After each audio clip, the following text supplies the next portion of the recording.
আমাদের বেশি বেশি আল্লাহর কাছে ক্ষমা চাওয়া কর্তব্য।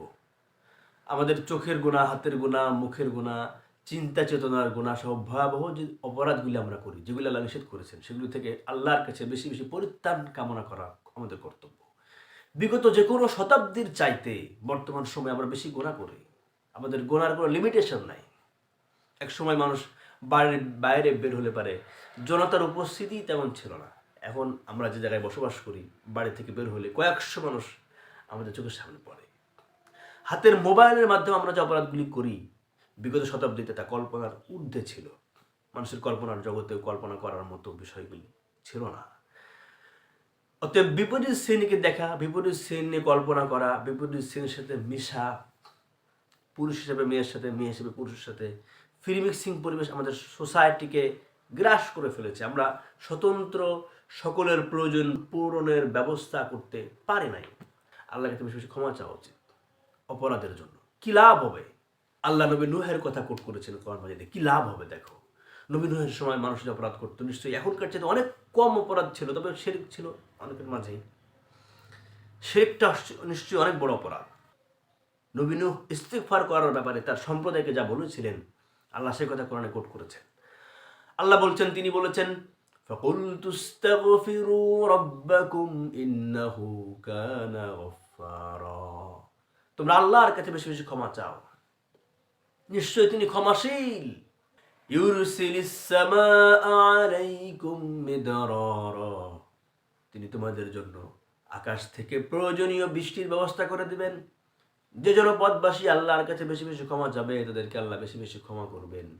বৃষ্টি যখন প্রয়োজন, যে মাত্রায় প্রয়োজন, যতটুকু প্রয়োজন, সেই মাত্রায়, সেই জায়গায়, সেই সময় ততটুকু বৃষ্টি দ্বারা সাহায্য করবেন।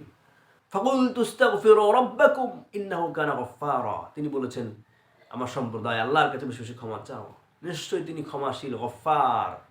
তার উপাধি হচ্ছে তিনি ক্ষমাশীল। তার অনেকগুলি নামের মাঝে গুরুত্ববহ একটি নাম হচ্ছে তিনি ক্ষমা করতে পছন্দ করেন। ইউরসিলিস সামাআ আলাইকুম মিদরারা। তিনি তোমাদের জন্য আকাশ থেকে বৃষ্টি বর্ষণের ব্যবস্থা করে দিবেন। যে বৃষ্টি তোমাদের জন্য উপকারী, যে সময়ের বৃষ্টি উপকারী, বৃষ্টির যে মাত্রাটা তোমাদের জন্য উপকারী, সেই মাত্রায় বৃষ্টির ব্যবস্থা করে দেবেন। ওয়ায়ুমদিদকুম বিআমওয়ালিন ওয়া বানিন। তিনি তোমাদের সন্তানাদিতে, সম্পদে বারাকা দান করবেন। ওয়ায়াজআল লাকুম জান্নাত। সন্তানে বারাকা মানে কি? সন্তানে বারাকা মানে কি? এমন সন্তান দিবেন যে সন্তান পিতামাতার সাথে খারাপ ব্যবহার করে না, রৌর আচরণ করে না। সম্পদে বারাকা মানে কি? সম্পদে বেড়ে যাবে, সম্পদ দ্বারা প্রয়োজন পূর্ণ হবে। আবার এমন সম্পদ হবে যে সম্পদ দেখে অন্যজন আপনাকে খুন করতে চাইবে না, আপনার সম্পদ দেখে আরেকজন আপনার বিরুদ্ধে হামলা জড়াবে না। যে সম্পদ আপনার নিরাপত্তাহীনতার কারণ, জীবন যাওয়ার কারণ, জীবন বেশি ওঠার কারণ, শান্তি প্রশান্তি কেড়ে নেওয়ার কারণ, এইরকম সম্পদ, এরকম সন্তান আল্লাহ আপনাকে দেবে না। ওয়াজাআল লাকুম জান্নাত, বাগ বাগিচা দেওয়া হবে। ওয়াজাআল লাকুম আনহারা, পানির ব্যবস্থা করে দেওয়া হবে, নদী প্রবাহিত করে দেওয়া হবে। যে নদীতে আজ পানি নাই, সেই নদীর পানি আল্লাহ প্রবাহের ব্যবস্থা করে দেবেন। ওয়াজাআল লাকুম আনহারা, নহর সমূহের ব্যবস্থা করে দেবেন, নহর প্রবাহিত হবে। এরকম বড় বড় উপকার আল্লাহ আপনার জন্য নির্ধারণ করে দেবেন, ইস্তেগফার আবশ্যক করে নিলে পারে। মহান রব্বে কারীম বেশি বেশি তার কাছে ক্ষমা চাওয়ার মতো তৌফিক আমাদেরকে দান করেন। তার কাছে বেশি বেশি ক্ষমা চেয়ে ব্যক্তি, সমাজ, রাষ্ট্রীয় পর্যায়ে অসামান্য পরিবর্তন সাধনের তৌফিক আল্লাহ আমাদেরকে দান করেন। আল্লাহুম্মা আমিন।